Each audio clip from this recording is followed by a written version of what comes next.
Buenos días, hermanos. Nuevamente darle gracias al Señor por tenernos hoy acá presentes. Venir a adorar el nombre de nuestro buen Dios. Vamos a orar, vamos a pedir la ayuda del Señor que bendiga su palabra esta mañana. Bendito Señor, te damos gracias que has tenido misericordia una vez más de nosotros, nos has traído a tu casa, nos hemos reunido como tu templo, Señor, y hoy estamos delante de tu presencia, Señor. Queremos darte gloria y honra, Señor, alabarte, porque tú eres el único digno, Señor, de nuestra adoración, Señor. Rogamos tu bendición esta mañana, que tu palabra tú la bendigas como tú has prometido, Dios. Que el Espíritu ilumine nuestras mentes y corazones mostrando nuestro pecado y la grandeza de Cristo. Que nos ayudes con la atención, con las distracciones, Señor, que podamos estar atentos, Señor. Ayúdame a mí a ser fiel, a enseñar tu palabra con claridad y ayuda a tu iglesia con la atención, Señor. Que esto no solo sea un ejercicio intelectual, Señor, sino que tu Espíritu bendiga tu palabra, Señor, y obre en nuestras mentes y corazones, Señor, para que podamos atesorarte más, para que podamos aborrecer más al pecado, Señor, tener más temor en nosotros mismos y al contrario correr a ti, Señor, necesitándote y dependiendo de ti para poder perseverar, Señor. Ayuda a tu iglesia, Señor. Ayúdanos, queremos honrarte, Señor. En el nombre de Jesús. Amén. Bueno, hermanos, seguimos con nuestra serie sobre la santificación. Hemos venido ya con varias semanas atrás estudiando este tema. De manera específica, hemos visto en nuestro primer sermón la necesidad de mortificar el pecado. Aprendíamos, como decía ahí Romanos, si vivimos conforme a la carne, el resultado es la muerte. Pero si vivimos conforme al Espíritu, por el poder del Espíritu Santo, entonces viviremos. Hablamos también acerca de la obra de la mortificación. Estuvimos viendo el ejemplo de Pablo que se encuentra en 1 Corintios capítulo 9, donde vimos esa disciplina, esa intencionalidad, esas metas y propósitos con la cual Pablo luchaba para honrar al Señor, para que el pecado no le dominara a él, al contrario, el poder dominar al pecado y honrar a Cristo, sabiendo él que no sea que habiendo predicado a otros al final él sea descalificado. Veamos su deseo y su pasión por conocer más a Cristo, por ser hallado fiel en Cristo, por conocerle y amarle más, y cómo él atesoraba a Jesús por sobre todas las cosas, y cómo era ese motor, ese impulso, ese deseo, lo que al final le ayudaba a perseverar y a vencer el pecado. También vimos la semana pasada, estuvimos analizando a los enemigos, y hablábamos la semana pasada del pecado y la tentación. Vimos cómo el pecado nos seduce, cómo el pecado nos engaña, cómo el pecado nos traiciona. Hablamos de esa influencia que hay afuera de nosotros, no, dentro de nosotros, como algunos autores le referían, el traidor. Ese remanente de pecado que aún mora en nosotros y que nos seduce, como dice la Biblia, que se opone a los deseos del Espíritu para que no hagamos lo que queramos, en este caso, donde su propósito es seducirnos, es dañarnos nuestras almas y apartarnos de Dios. Hablamos sobre la tentación y el poder que ella tenía sobre nosotros. Estuvimos hablando acerca de que la tentación, se nos coloca a nosotros con gran fuerza y gran poder para seducir nuestros corazones y al final entonces concebir el pecado y deshonrar a Dios. Veíamos su poder en nuestra mente, cómo cegaba de una manera tan increíble nuestro entendimiento de cosas que si en el momento no estuviéramos tentados, pudiéramos muy fácilmente decir que no al pecado y decir, no, yo jamás haría esto, pero cómo en el momento donde somos tentados y donde somos seducidos, cómo nublaba nuestro entendimiento y nuestra mente de tal manera que cegaba esas posibilidades para escapar y al final, en muchas ocasiones terminábamos siendo sacudidos por ella, cediendo ante ella y pecando contra el Señor. Y decíamos también la necesidad entonces que teníamos de velar y orar para no entrar en la tentación, que era lo que nos decía Jesús, que pudiéramos ir ante el trono de nuestro gran sumo sacerdote, pidiendo ayuda y gracia para nosotros poder perseverar y vencer el pecado y la tentación.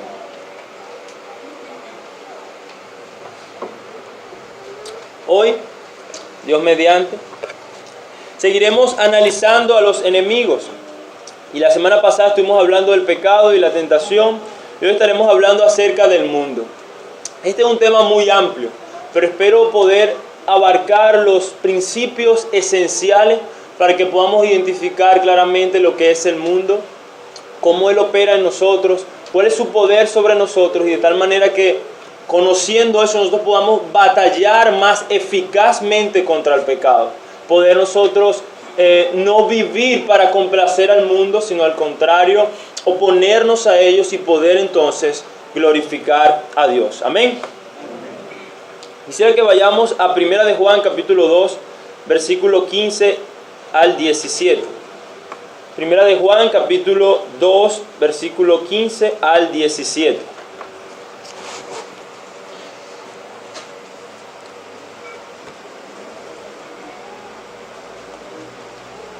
Dice la palabra de Dios, 1 de Juan capítulo 2, versículo 15 al 17. No améis al mundo ni las cosas que están en el mundo. Si alguno ama al mundo, el amor del Padre no está en él. Porque todo lo que hay en el mundo, la pasión de la carne, la pasión de los ojos y la arrogancia de la vida, no proviene del Padre, sino del mundo. Y el mundo pasa, y también sus deseos. Pero el que hace la voluntad de Dios permanece para siempre. Amén. Algo importante que nosotros debemos tener claro es, primero que nada, ¿qué es el mundo? ¿Qué es el mundo? La palabra mundo se usa de muchas maneras en la Biblia y es importante nosotros saber, cuando leemos esa palabra, a qué se está refiriendo según el contexto. Siempre eso es algo importante, nosotros tenerlo claro y presente. Debemos entender, o la mejor manera de entender el significado de una palabra nos la da su contexto. Y debemos nosotros, para poder entender esto, juzgar o entender de qué mundo está hablando acá el apóstol Juan. Porque si no, por ejemplo, estaría diciendo Juan que está hablando del mundo físico y conocido, material, es decir, de la creación. Está hablando Juan que solamente de personas. ¿De qué habla Juan acerca del mundo? Bueno, creemos que Juan está hablando del sistema espiritual invisible de maldad que es dominado por Satanás o quien lo gobierna, y todo lo que ofrece oposición a Dios. Cuando la Biblia habla en contraposición, por ejemplo, dice que el mundo nos odia. Dice que el mundo es enemigo de Dios. Si alguno ama al mundo, es enemigo de Dios, por ejemplo, el libro de Santiago. Está hablando de este sistema espiritual invisible de maldad que es dominado por Satanás y todo lo que ofrece en oposición a Dios. De una manera sencilla, es el sistema de pensamientos, creencias o conductas que se opone a Dios y su ley. Así como dentro de nosotros hay una lucha entre los deseos de la carne y los deseos del espíritu, los cuales se oponen entre sí de manera que nos dificultan nuestra obediencia al Señor. De la misma manera, en este mundo operante tenemos el reino de Dios y el reino de Satanás. Satanás gobierna este mundo. Satanás gobierna a todas las personas que no pertenecen a Cristo y obviamente se oponen, chocan estos deseos, chocan estas cosmovisiones, chocan estos sistemas. Y lo importante de entender esto o sus fines es saber que primero chocarán, habrá oposición. Segundo, lo que él persigue, el mundo persigue obviamente separarnos o quitarnos a Dios. Nos promete o nos lleva a nosotros despreciar al único Dios verdadero por seguir su corriente y sus ídolos. Así que es importante entenderlo, ya que también nosotros venimos del mundo. Debemos recordar que cada creyente ha sido salvado y ha sido rescatado de ese mundo y venimos influenciados en gran manera valga la redundancia, por la manera o la cosmovisión con la cual el mundo se dirige. Hemos adoptado de manera muy fácil los patrones. Llamamos bueno a lo que generalmente el mundo dice que es bueno y llamamos malo lo que el mundo dice que es malo. Pero cuando Dios nos salva, ¿qué es lo que ocurre? Empieza esa regeneración, empieza esa transformación cuando Dios nos hace nacer de nuevo a través de su palabra, en renovar nuestra mente, nuestro entendimiento, para cada día entonces nosotros poder ver la verdad de Dios y decir, no, esto que yo antes había aprendido no es conforme a Dios, no es conforme a la verdad. Entonces yo debo desechar esa cosmovisión, ese pensamiento, para entonces agradar a Dios. Pero lo cierto es que este mundo opera, que esta influencia, que este sistema opera en nuestra vida, opera en nuestra cotidianidad, desde las cosas más pequeñas hasta las cosas más grandes, está el mundo ejerciendo una influencia sobre nosotros.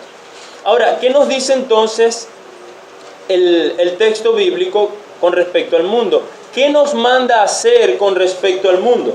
Bueno, el versículo 15, en la parte A dice, no ames al mundo, ¿qué más? Ni a las cosas que están en el mundo. Así que lo primero que nos dice el apóstol Juan es que no amemos al mundo ni a las cosas de este mundo. Es importante entender que en esta carta escrita con el propósito de dar evidencias a estos creyentes de que ellos realmente eran hijos de Dios, esta forma parte de una de esas evidencias.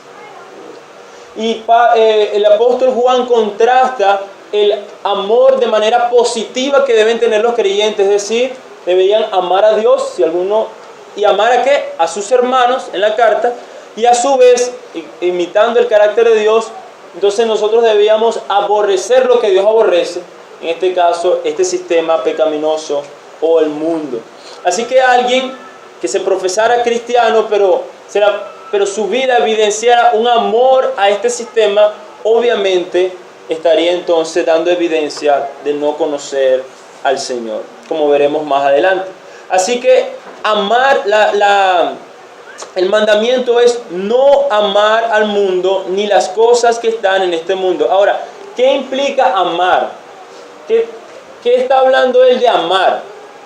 La palabra amor se usa, de un montón de maneras en nuestra cotidianidad. Pero, ¿qué implica amar acá?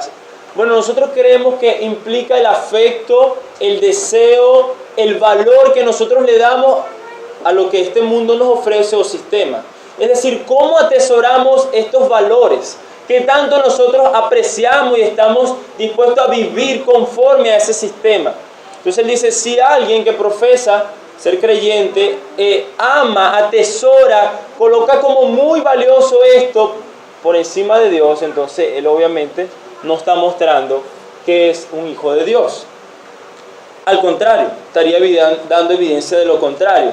Así que nosotros debemos examinar nuestros afectos, nuestros valores, nuestra pasión.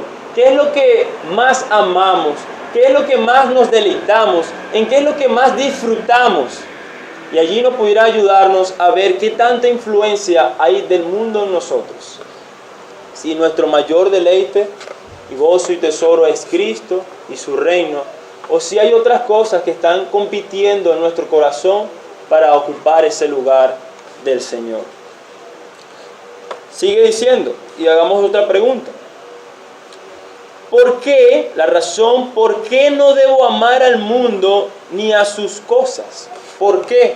Bueno, a manera de una condición, versículo 15, parte B, dice, porque sí, condicional, si alguno ama al mundo, el amor del Padre no está en él. ¿Qué decía del carácter de Dios? Él nos dice, Dios es amor, y Dios ama lo bueno, lo justo y lo santo. Pero también dice la Biblia que porque Él ama lo bueno, lo justo y lo santo, Él también aborrece o odia lo malo, lo injusto, lo impuro. Así que lo primero que nos dice la palabra allí es que si alguien ama a este mundo, a este sistema que se opone a Dios, el amor del Padre no está en él. ¿Por qué? Porque como decía al principio, cuando Dios regenera un corazón, cuando Dios salva a una persona, Él va a impartir o imparte, como dice Romanos, derrama el amor de Dios en nuestros corazones por el Espíritu Santo. Así que cada día ese creyente que es salvado empieza poco a poco a amar más lo que Dios ama y también poco a poco a aborrecer lo que Dios aborrece. Por esa razón Juan dice claramente que si alguno ama el mundo y a sus cosas, el amor del Padre no está en él. Así que esa es la primera razón por la cual nosotros no deberíamos amar al mundo. Ahora, alguien quizás dirá, pero ¿por qué el amor del Padre no está en él? Bueno, Juan responde, dice, versículo 16, porque todo lo que hay en el mundo, ¿qué es lo que hay en el mundo? Los deseos de la carne, los deseos de los ojos y la vanagloria de la vida no provienen del Padre, sino del mundo. Así que nos da ahora la razón por la cual nosotros no deberíamos amar esto. ¿Por qué? Bueno, porque esos valores, ese sistema de creencias, pensamientos y conducta no provienen de Dios. Ahora, ¿cómo pudiéramos nosotros quizás ver un poco mejor eso de que no provienen de Dios? Bueno, vamos a tratar de manera sencilla hablar por específico de esos deseos. Juan habla en un sentido genérico, primeramente, que lo que hay en el mundo, ¿qué es lo que hay en el mundo? Los deseos de la carne. Usa la palabra deseo, dicen los comentarios, para hablarse de los deseos pecaminosos. Así que Juan está hablando, bueno, lo que el mundo nos ofrece, nos seduce, es que el creyente sea que tentado a satisfacer sus deseos pecaminosos. Ahora pregunto, ¿Dios desea que nosotros satisfagamos nuestros deseos pecaminosos? No, por eso entonces Juan dice, eso no proviene del Padre, no proviene de Dios. Seguimos diciendo, ahora de manera específica habla de los deseos de los ojos. Cuando en Génesis, que estamos empezando en la clase dominical, que el pastor nos ha estado ayudando sobre la creación, cuando vemos en esa tentación, ¿cuál es una de las frases que usa la palabra de Dios cuando Eva es tentada y seducida? Y vio Eva que el fruto del árbol era codiciable a la vista de los ojos. Así que este sistema usa nuestro instrumento, la vista, los ojos, para ofrecernos y seducirnos. Recuérdense que es algo externo. La tentación, aprendimos la semana pasada, somos tentados porque hay unos deseos en nosotros. Y a través de un sinfín de publicidad, marketing, programas de televisión, etc. O sea, salimos a la calle y ¿qué es lo que vemos en los carteles? Un montón de vallas. O sea, nos están, mira, ve, es esto lo que debes tomar, es esto lo que debes vestirte, es esto como debes actuar, es esta la familia que debes tener. El mundo quiere ofrecernos todo lo contrario a Dios. Él nos dice, no en Dios, sino así. No de la manera de Dios, sino de esta manera. Es la mejor manera para obtener significado, felicidad, gozo, seguridad y paz en este mundo. Los deseos de la bestia, ni hablar de la codicia, la avaricia y la lujuria. Como estas cosas, estos deseos pecaminosos que hay en nosotros, son tan influenciados cuando se colocan enfrente las oportunidades que el mundo nos ofrece para obtenerlas o complacerlas. Hablar de la vanagloria de la vida. ¿Qué es la vanagloria de la vida? Decía un autor, es el orgullo que proviene de poseer algo para buscar el reconocimiento de la gente. Es decir, nos esforzamos por obtener ciertas cosas, pero cuando lo que está detrás de eso es podernos yo enaltecerme. Mira lo que yo he logrado. Mira lo que yo he hecho. Mira lo que yo he progresado en tales cosas. Sean aspectos materiales, pueden ser dones, etc. El punto que nos dice ahí el mundo, o que nos habla Juan de estos deseos, es que estos deseos se oponen a Dios. ¿Por qué? Pregunto. ¿Dios desea que nos enaltezcamos nosotros mismos o que exaltemos a Dios? Dios desea que nosotros nos vanagloriemos en nuestras obras, dones y talentos o que demos la gloria a Dios quien da los dones y el talento. Entonces vemos cómo estos sistemas se oponen y luchan constantemente, y en este caso el mundo opera de manera externa, bombardeándonos y seduciéndonos sobre ¿qué? No honres a Dios, honranos a nosotros. Pero algo importante que nosotros no debemos desperdiciar o vernos de lo sutil y lo poderoso a la vez que es esta influencia del mundo, es que cuando nosotros vamos bajo la misma corriente que va el mundo, eso es lo que él quiere, no es el camino de Dios, es este el camino, es este donde estamos la mayoría. No pienses de esta manera, es así como se vive. Entonces cuando nosotros somos tan seducidos por esto, quiero que sean atentos y que examinemos nuestros corazones. ¿Qué es lo que está detrás? Generalmente pudiéramos hablar del reconocimiento de que estas personas tener el favor de los hombres. Y eso, en una parte, es así. Nosotros queremos el favor de los hombres.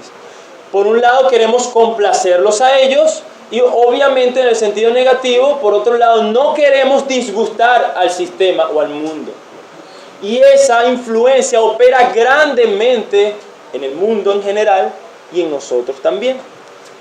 Ahora, pero detrás de esa complacencia debemos aún ir un poquito más abajo en la raíz y preguntarnos por qué nos gusta tanto tener la aprobación de los hombres primero, por ejemplo, que la aprobación de Dios. ¿Por qué?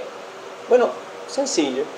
Porque la aprobación de los hombres es el enaltecimiento mío. Pero la aprobación de Dios, ¿quién me enaltece? ¿Quién me enaltece? ¿Quién me paga cuando yo o cualquier creyente honra a Dios en secreto? Nadie lo ve, nadie lo reconoce, nadie lo alaba. Pero si yo hago algo externamente delante de la vista de muchos y recibo los halagos, mi ego crece, me alimenta mi orgullo, la vanagloria de la vida. Así que la presión, la fuerza, el nivel por el cual el mundo tiene tanto poder en nosotros, es que al final abajo, allí en la raíz, en nosotros hay mucho amor por nosotros mismos, por tomar el lugar de Dios, por enaltecernos, por enorgullecernos. Y por eso quizás buscamos tanto el complacer a los hombres en vez de complacer a Dios. La segunda razón que nos dice el apóstol Juan, por lo cual nosotros no debemos amar al mundo ni sus cosas, dice el versículo 17, es que ese mundo, este sistema y sus cosas, también sus pasiones, sus deseos, ¿qué va a pasar con ellos? Pasará.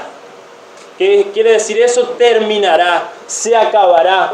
Este sistema, esta influencia satánica, diabólica, este mundo gobernado por Satanás, que se opone al Señor, pasará. ¿Cuándo pasará esto? Bueno, dice la Biblia que cuando Cristo venga, estas cosas pasarán. Vendrá el juicio final, la restauración de todas las cosas, desaparecerá el pecado. Allí pasará. Nos dice que las promesas o el ofrecimiento del mundo es efímero o pasajero. Serán destruidos la segunda venida de Cristo. Nada trajimos a este mundo, hermanos, y nada nos llevaremos. ¿Por qué vivir para un ratito? 30, 40, 50, 70 años, 80, 90 años. Si Dios, mejor dicho, ¿por qué vivir para un ratico? Si Dios nos promete vivir con Él para la eternidad. Allí es donde nuestros afectos, nuestras conducta evidencia lo que realmente estamos atesorando, lo que realmente estamos amando. Y muchas veces nuestra vida, nuestros hechos evidencian el tan grande apego que tenemos por el aquí y el ahora, tal cual como si fuéramos unos ateos que no creyésemos que Dios ni la resurrección existieran. Estamos tan influenciados por el mundo que vivimos y pensamos como ellos en diferentes valores de la sociedad, en diferentes maneras sobre nosotros. Nuestros afectos, hermanos, son evidenciados en esto. Pero el Señor, a través del apóstol Juan, nos dice, hermanos, hijos, como escribe allí los versículos previos, hijos, hijitos, jóvenes, padres, les dice, no améis al mundo, ni las cosas que están en este mundo, porque no provienen del Padre, y porque ese mundo y ese sistema va a pasar, es efímero. Al contrario, de manera positiva, amen a Dios, atesoren al Señor, ámenlo grandemente, honren sus mandamientos, guárdenlo, porque el Señor sí tendrá grande recompensa para ustedes. Amén. Ahora, quizás alguien se preguntará, pero ¿cómo opera el mundo? Bueno, he dicho parte de eso, pero quiero reforzarlo. El mundo opera, hermanos, externamente. El mundo, de manera sencilla, lo que hace es ofrecernos otra cosa, manera de hallar nuestra gozo, satisfacción y seguridad en otra cosa que no sea Dios. De una manera concreta es eso. Cada ofrecimiento, cada tentación que usted tenga, que venga externamente, sepa usted que es la influencia de este mundo, que está seduciéndolo para que usted al final desprecie a Dios y se postre ante ese sistema. Y como dije, esa influencia o ese poder es grande en nosotros. ¿Qué tan poderoso es la influencia del mundo? Sería otra pregunta. ¿Qué tan grande es esta influencia? Muy grande, creo que es mi respuesta, quizás más de lo que imaginamos. El mundo nos presiona de tal manera que cedamos ante sus tentaciones, postrándonos ante el ídolo y despreciando a Dios. Quisiera que vayamos al libro de Jeremías, capítulo 2. Libro de Jeremías, capítulo 2.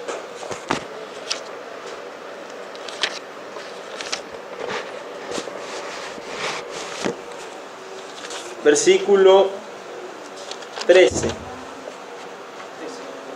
Jeremías capítulo 2, versículo 13.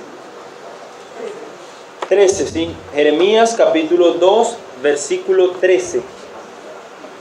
Dice la palabra de Dios: porque dos males ha hecho mi pueblo. Me han abandonado a mí, fuente de agua viva, y han cavado para sí cisternas rotas que no retienen el agua. Dice un autor, comentario, dice: Dios se describe a sí mismo como un manantial de agua fresca, limpia y viva. Pero en los días de Jeremías, el pueblo probó la fuente de la gracia de Dios y no le gustó.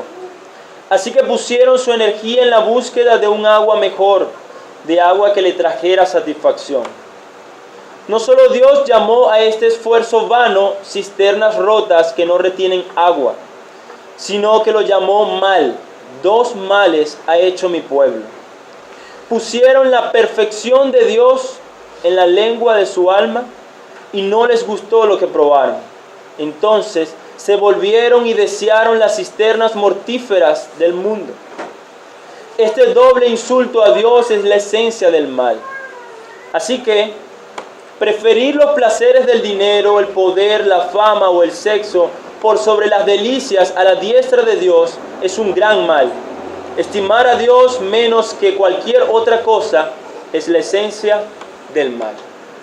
Hermanos, en aquella época, esta gente se postraba ante Baal, esta gente se postraba ante un ídolo físico, ante objetos que creían ellos que tenían vida, como después dice Jeremías en el capítulo 10, la obra tan inútil, tan vana que era, como describe él, parafraseando el capítulo 10, los hombres van, cortan un árbol, lo empiezan a tallar, lo llenan de prendas, de oro, de objetos, y se postran ante eso.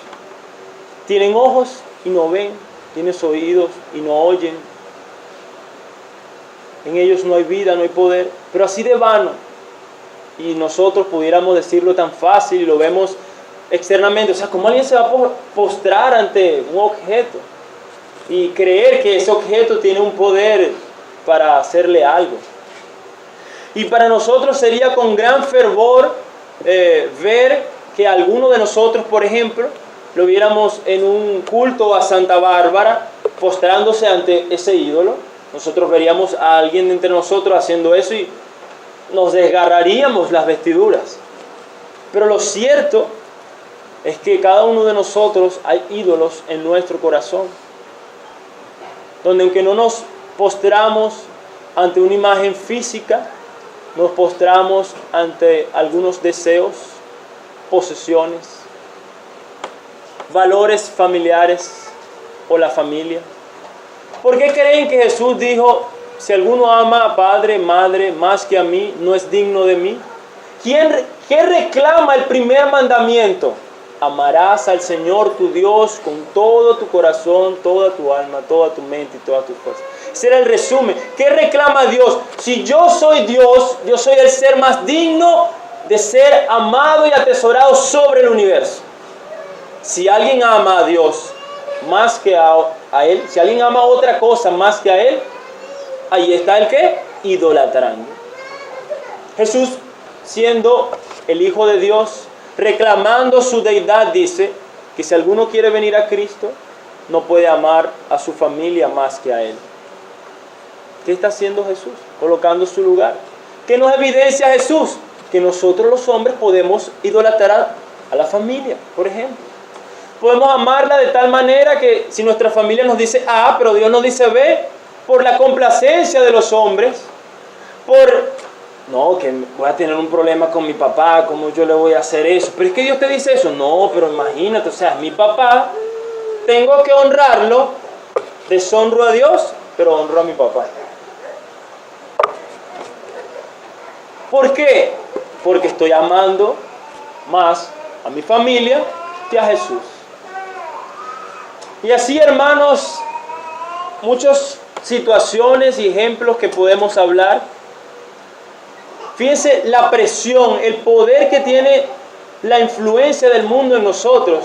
Y algunos quizás de los que fueron creyentes y aun cuando no fueron creyentes, tiene sobre nosotros. Si estuvieron en el liceo y eran creyentes, decir, o en la universidad, decir que alguien, por ejemplo, hablando acerca de la sexualidad, era virgen. ¿Alguien se atrevía a decir eso? ¿Por qué no? ¿Era algo malo? ¿O haberse guardado para esperar casarnos y disfrutar de la sexualidad en el lugar y el tiempo de Dios? No, es lo que Dios más bien dice que está bien. Pero ¿por qué nos daba vergüenza comentar algo así con nuestros amigos? Porque el mundo dice que eso era malo. ¿Ven la influencia y la presión de grupo allí diciéndonos, no, tú debes esto? Y uno escucha, y cuando uno estaba en el liceo, no solo lo vivimos y lo experimentamos, sino también después que salimos. Y bueno, si alguno dio clases, sabe cuánta es la presión del sistema sobre cada joven en su época, en su momento, sobre estas áreas. Tienes que andar como anda el mundo. Y oponerse a eso es rechazo, vergüenza o lo que nosotros ahora le dicen bullying. O sea, empiezan a burlarse de ti, a meterse contigo porque tú no eres como ellos. Y como nos gusta tanto que la gente no nos rechace, entonces bueno. Y uno empieza y yo recuerdo que hasta yo mentía y charleaba sobre eso. Porque me daba vergüenza y no quería que fuera desechado o despreciado. Al final, lo que quería era estar bien con ellos, con mis amigos, al costo de lo que fuese. Igual, bueno, ni hablar, si hablamos de ese tema en la universidad, donde cada día hablamos. Hablemos de otro tema, de cómo el mundo crea falsos valores. ¿Por qué a usted le da vergüenza predicarle a su papá o a su mamá? ¿Por qué a usted le da vergüenza predicarle a algún familiar? ¿Por qué a usted le da vergüenza predicarle a algún amigo del liceo o de la universidad? ¿Por qué nos avergüenza pararnos en un autobús y predicar el evangelio? ¿Por qué? ¿Por qué? Nos paralizamos, o ustedes no se paralizan. Nos paralizamos, pensamos y empiezan un montón de cosas allí a ver, ¿por qué? ¿Qué me da vergüenza? Pregunto, ¿predicar el evangelio es bueno o malo según Dios? Es bueno. Es una buena obra. Es más, es la misión por la cual Dios también nos salva, para proclamar su evangelio. Pero ¿por qué nos detiene? ¿Qué es lo que nos detiene? Que no queremos ser rechazados, que no queremos que hablen mal de nosotros, que no queremos que van a decir de mí, fulanito que me conoció, que yo era esto o lo otro. Y empieza el sistema presionándonos según su cosmovisión y decirnos, no hagas eso. ¿Qué va a decir la gente? ¿Cómo tú van a pensar de ti? Y empieza. Y un montón que tú eres un loco, que tú eres un fanático. Y tú por agradarlo a ellos, pero a la larga lo que no quieres es que tu reputación sea dañada. Lo que no queremos es que la gente que va a decir de mí, entonces terminamos nosotros cediendo ante el mundo en vez de honrando al Señor. Si hablamos externamente, por ejemplo, de lo que el mundo considera que es bello, hablamos externamente. El mundo tiene un prototipo, el caso de las mujeres. ¿Cuántas mujeres no viven esclavizadas al mundo? Si el mundo dice que tener el pelo liso es bonito, todas quieren tener el pelo liso. Y viven esclavizadas a lo que el mundo diga que es lo bonito. Si es cierto tipo de ropa, todos quieren tener ese cierto de ropa, porque según el mundo eso es lo bueno y no tenerla es lo malo. Pero ¿qué dice Dios sobre eso? Dios dice que lo que debe resaltar es la belleza interna. Dios dice, la mujer que teme a Jehová, esa será alabada. No dice la mujer externa, según el patrón de cada quien, que sea externamente bella, será alabada, ¿no? Así que mientras el mundo nos vende a un montón de figuras bellas externamente, Dios dice, esa mujer no es digna de ser alabada. Es digna de ser alabada una mujer que teme al Señor. Y pone el énfasis en la piedad, en el amor a Él, en cultivar los frutos de apacibilidad, ternura, de respeto. Y a veces nosotros, corriendo tras el mundo, hacemos más énfasis en lo externo que lo interno. Si hablamos de los hombres, ¿cuánto nos seduce a ser un hombre de éxito? Las publicidades que nos venden, los eslogans. Impossible is nothing. Wow, nada es imposible. ¿Qué te dice eso? Adidas. O sea, tú lo puedes. Nosotros no podemos. Eso es lo que nos dice la Biblia. Que nosotros no podemos nada. Que necesitamos de la gracia y del poder de Dios para poder obedecer sus mandamientos. Pero el mundo te dice, no, tú no necesitas a Dios. Tú sí puedes. ¿Cuántas películas y comiquitas lo que no hacen sino exaltar el ego y el ego de los hombres y de los niños? Vete a tu sueño, campeón que hay en ti. Y empiezan solo a llenar nuestros egos, engañándonos. Mientras Cristo dice, si alguno no se niega a sí mismo, no puede ser mi discípulo. ¿Qué te está diciendo? Mira, si tú vienes para acá, esto no se trata de ti. Si tú tienes muchos sueños, bien por ti, pero aquí son mis sueños. Si no te gusta, dale por ahí. Pero un discípulo mío no puede ser. Manera sencilla y clara. Vivir para Cristo es vivir para Él, no es para nosotros. No se trata de mis sueños, mis metas, mis logros, mi. Esa es la cosmovisión del mundo. Mi. Es que yo tengo el deseo de, es que yo quisiera ser Ajá, pero ¿qué quiere hacer Cristo? ¿Qué quiere hacer Cristo? ¿Tú quieres complacer a Cristo o quieres complacerte a ti? ¿Qué es lo que tú quieres? ¿Qué es lo que tú amas? Y ahí es donde las decisiones y las acciones de nuestras evidencian nuestros afectos, lo que realmente amamos, lo que realmente atesoramos. Hermanos, todos somos seducidos cada día por este sistema que se opone ante el Señor cada día. Y debemos estar conscientes porque es diabólico. O sea, porque Satanás está detrás de cada una de estas tentaciones, porque recuérdense que es algo externo. Y aún nosotros mismos, si no nos percatamos, pudiéramos ser de tentación para otros hermanos. Por eso la Biblia nos dice que tengamos Cuidado para no ser piedra de tropiezos a otros. Seguimos hablando de cosmovisiones. ¿Qué dice el mundo con respecto a de quién es la responsabilidad de educar a los hijos? ¿Qué dice el mundo? Del Estado.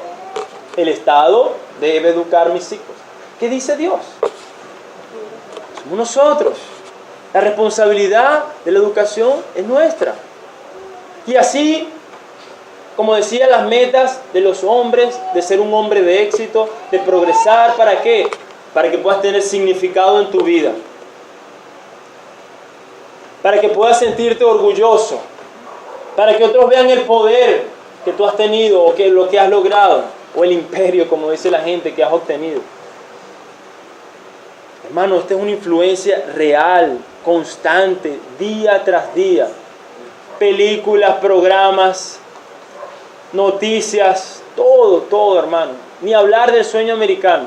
¿Cuánta gente no va detrás de ese sueño americano? De trabajar, tener buenos ingresos, tener cierta jubilación para que cuando tenga los 60 años, tener suficiente dinero para no hacer nada e irme a jugar golf. Como dice un autor en un libro, irme a jugar golf, andar en un yate y pasear. ¿Es esa la vida que Cristo nos dice que debemos tener? ¿Es esa lo que Cristo nos ofrece? No nos ofrece eso. Pero para eso viven muchos. Y nosotros no escapamos de esa realidad. No escapamos, hermanos. Y debemos estar conscientes de esto. Porque si no estamos conscientes, como hemos dicho anteriormente, seremos mucho más fácil seducidos por eso. Es triste, por ejemplo, si hablamos de la familia. Recuerdo cuando el hermano Carlos predicó sobre eso hace un montón de años, las vacas sagradas, la familia. Y hablar de las tasas, por ejemplo, sobre matrimonio y divorcio entre el mundo y los creyentes, o bueno, la iglesia, por lo menos protestante. Recuerdo que ellos decían que casi eran equivalentes, casi eran los mismos porcentajes. ¿Por qué? Bueno, porque la iglesia, los creyentes, se creyeron el mismo cuento de los no creyentes y empezaron a jugar las mismas situaciones y a jugar las mismas razones para divorciarse. Y uno escucha un montón de razones y uno ve a los artistas que se casan hace que 2 años, 3 años y ya al año y medio, fulanita se está divorciando. ¿Por qué? Incompatibilidad de caracteres. En otras palabras, no lo soporté más o no me soportaron más. Eso era todo. O sea, y así nosotros a la ligera, no, bueno, ya estoy cansado, pues ya. Pero el Señor dice en su palabra que, oye, mira, no, la fidelidad, el pacto, que Cristo, que la iglesia. No, ya estoy cansado, pues ya. No quiero. ¿Dónde está el amor a Dios? ¿Dónde está? ¿Dónde está el afecto, el vivir para Él?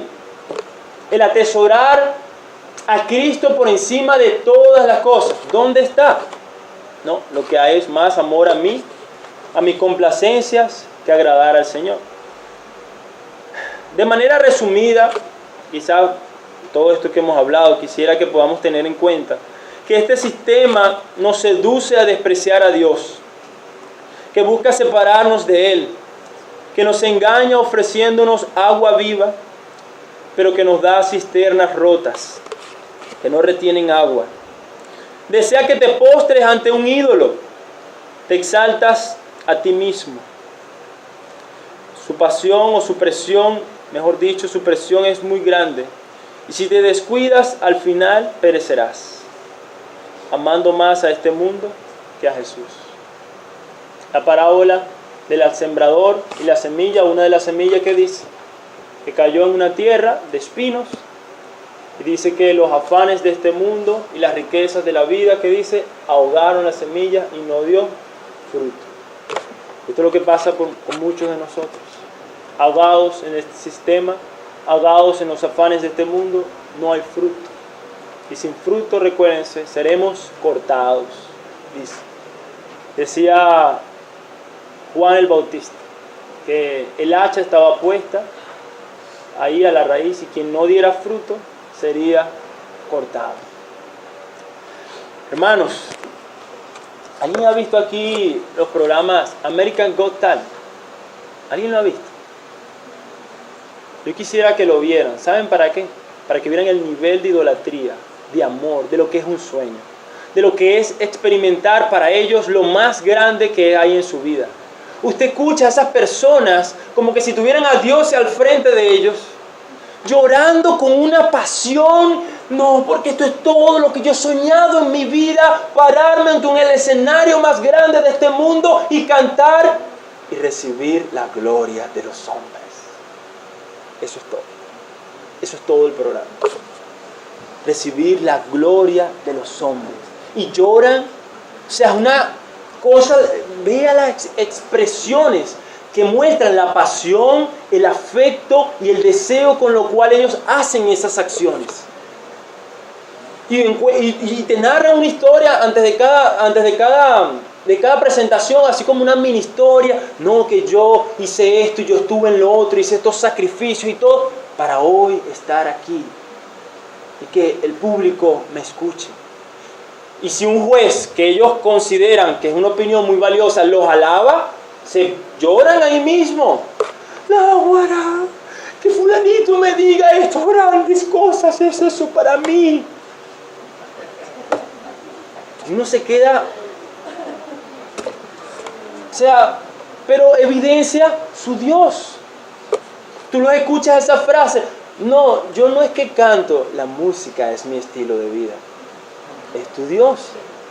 Escuchas a otros, por ejemplo, había uno, recuerdo que tenía una discapacidad, chiquito y bullying, y él dijo, cuando conocí la música me refugié en ella y ella me ayudó a salir de eso. Fue la que me dio la fuerza y el poder para no estar pendiente del bullying y progresar. En la música he hallado salvación.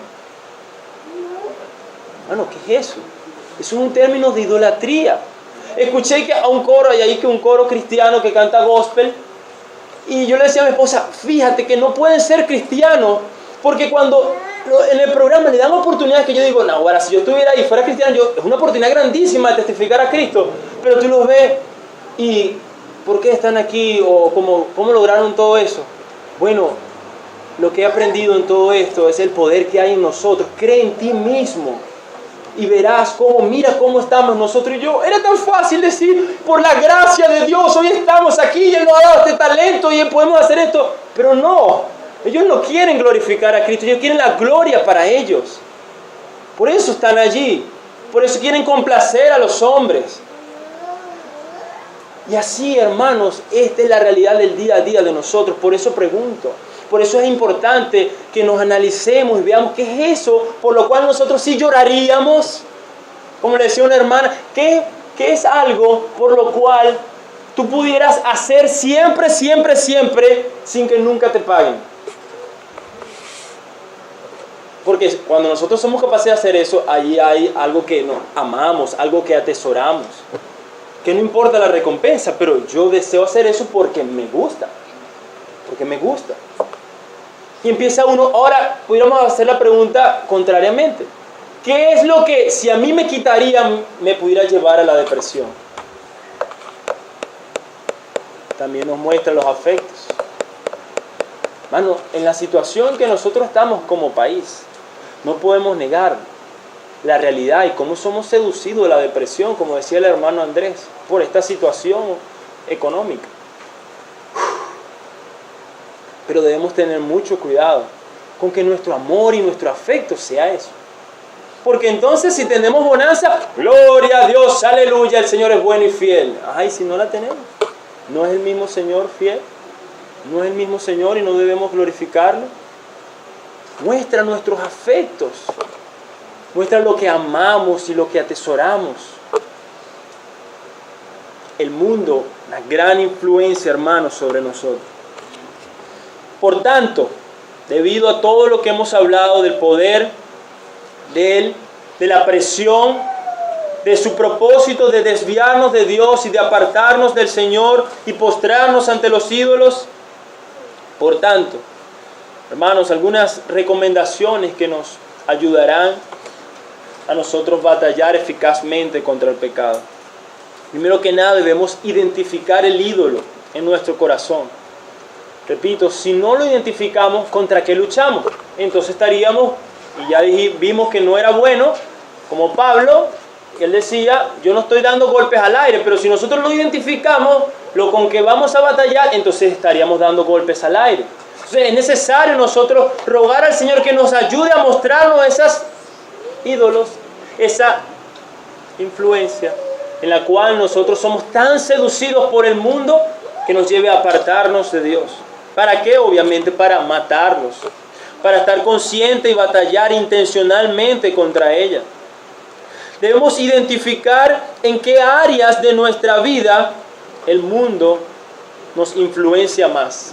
A cada uno de nosotros el mundo nos influencia en alguna área de nuestra vida, en mayor o en menor manera. Y nosotros debemos estar conscientes a qué áreas somos más seducidos.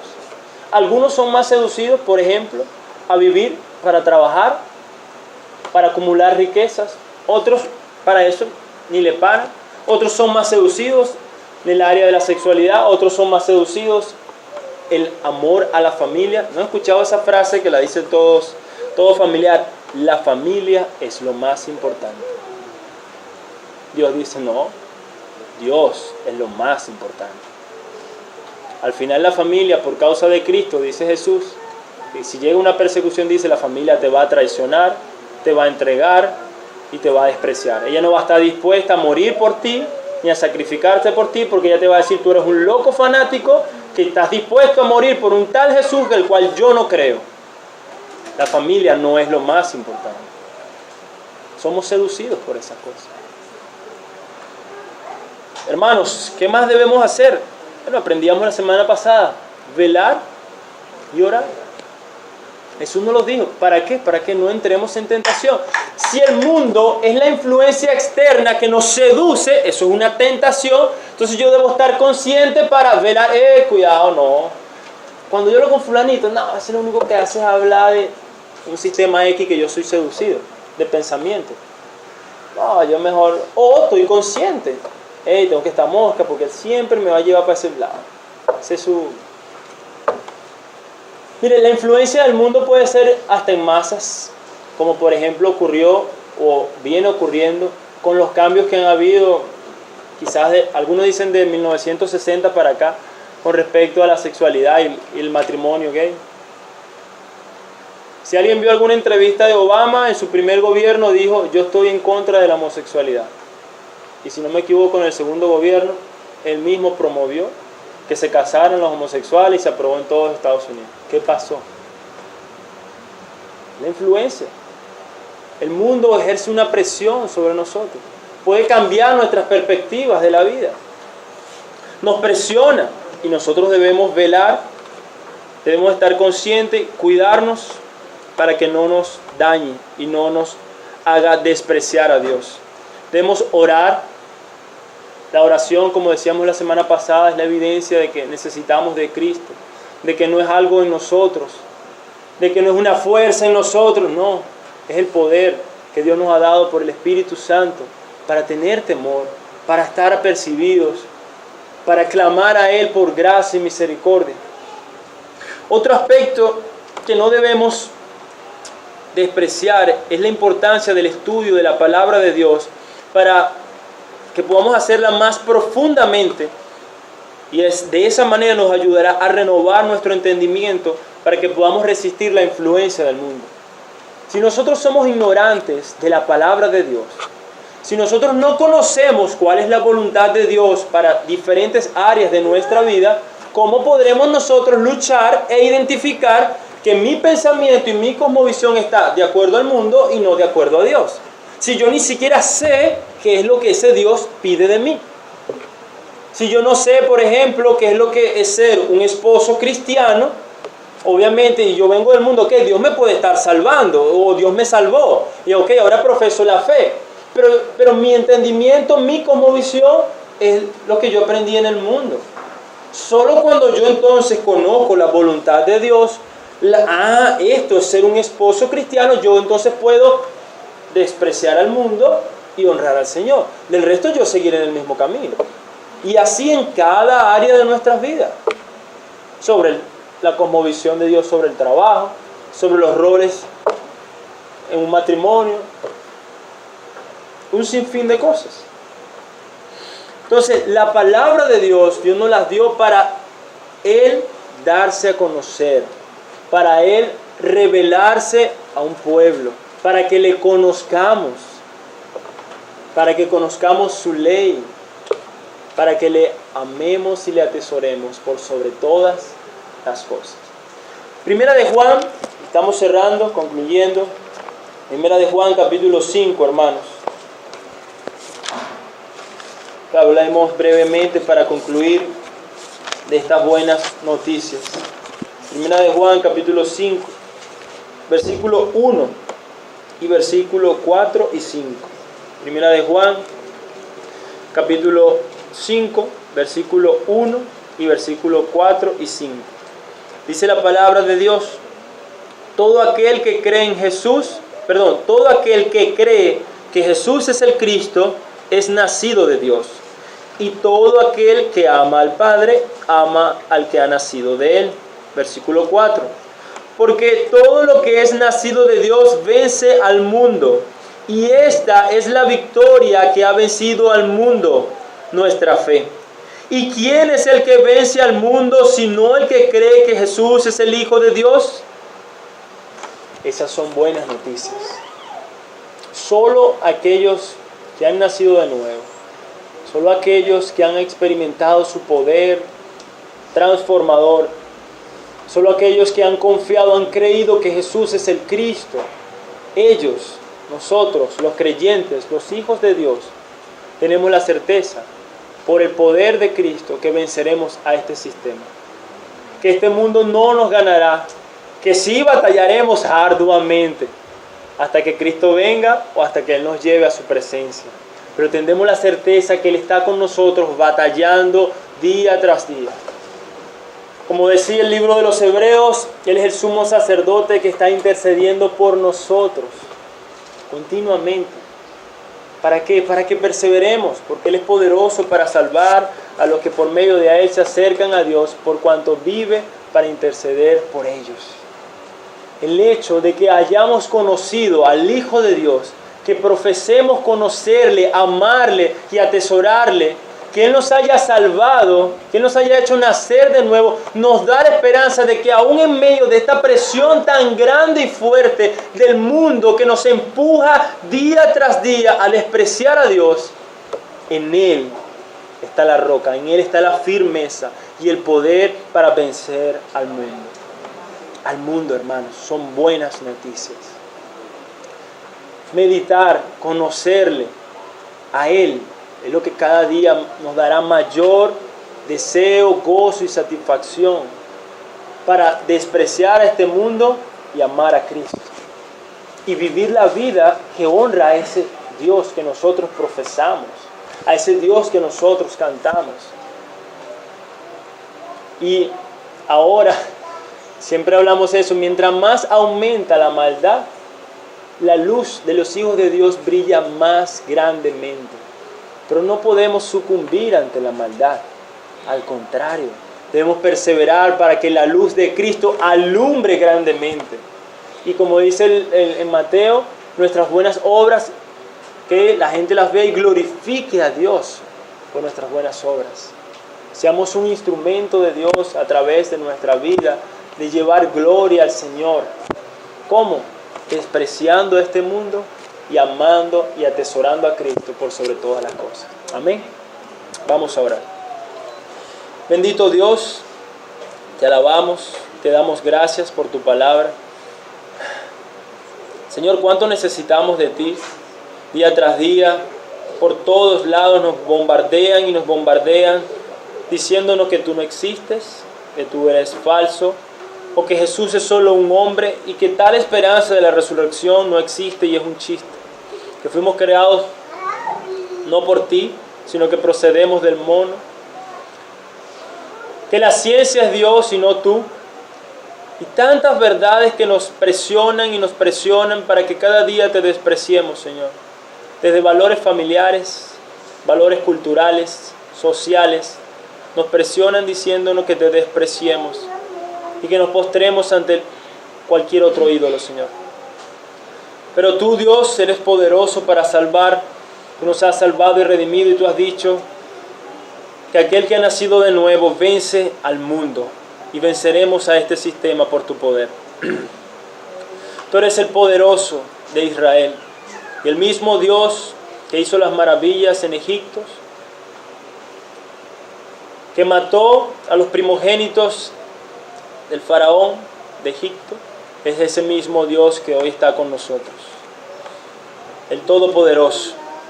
Señor, cada día danos gracia. Ten misericordia de nuestras debilidades, de nuestros pecados, Señor. Y ayúdanos día tras día a conocerte más, a amarte más, para que este mundo pueda seducirnos menos y menos y menos, y podamos nosotros honrarte a ti, Señor. Que podamos ser luz en este mundo de tanta tiniebla, en medio de tanta oscuridad.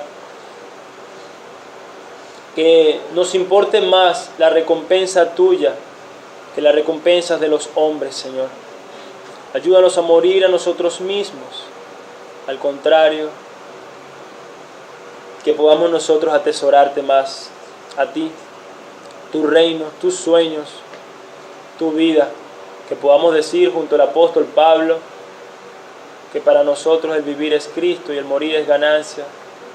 Que para nosotros lo hemos considerado este mundo todo como basura, con tal de conocerte a ti, Señor, de amarte. Ayúdanos, Señor, a poder vivir la vida en la fe del Hijo de Dios. Señor, te necesitamos. Ayuda a tu iglesia. Ayúdanos, Señor, que el poder de tu Espíritu obre en nosotros. Que cada día nos haga ser más diligentes en buscar tu rostro, en velar y en orar, Señor, para honrarte a ti, Señor, el único Dios verdadero. En el nombre de Jesús. Amén.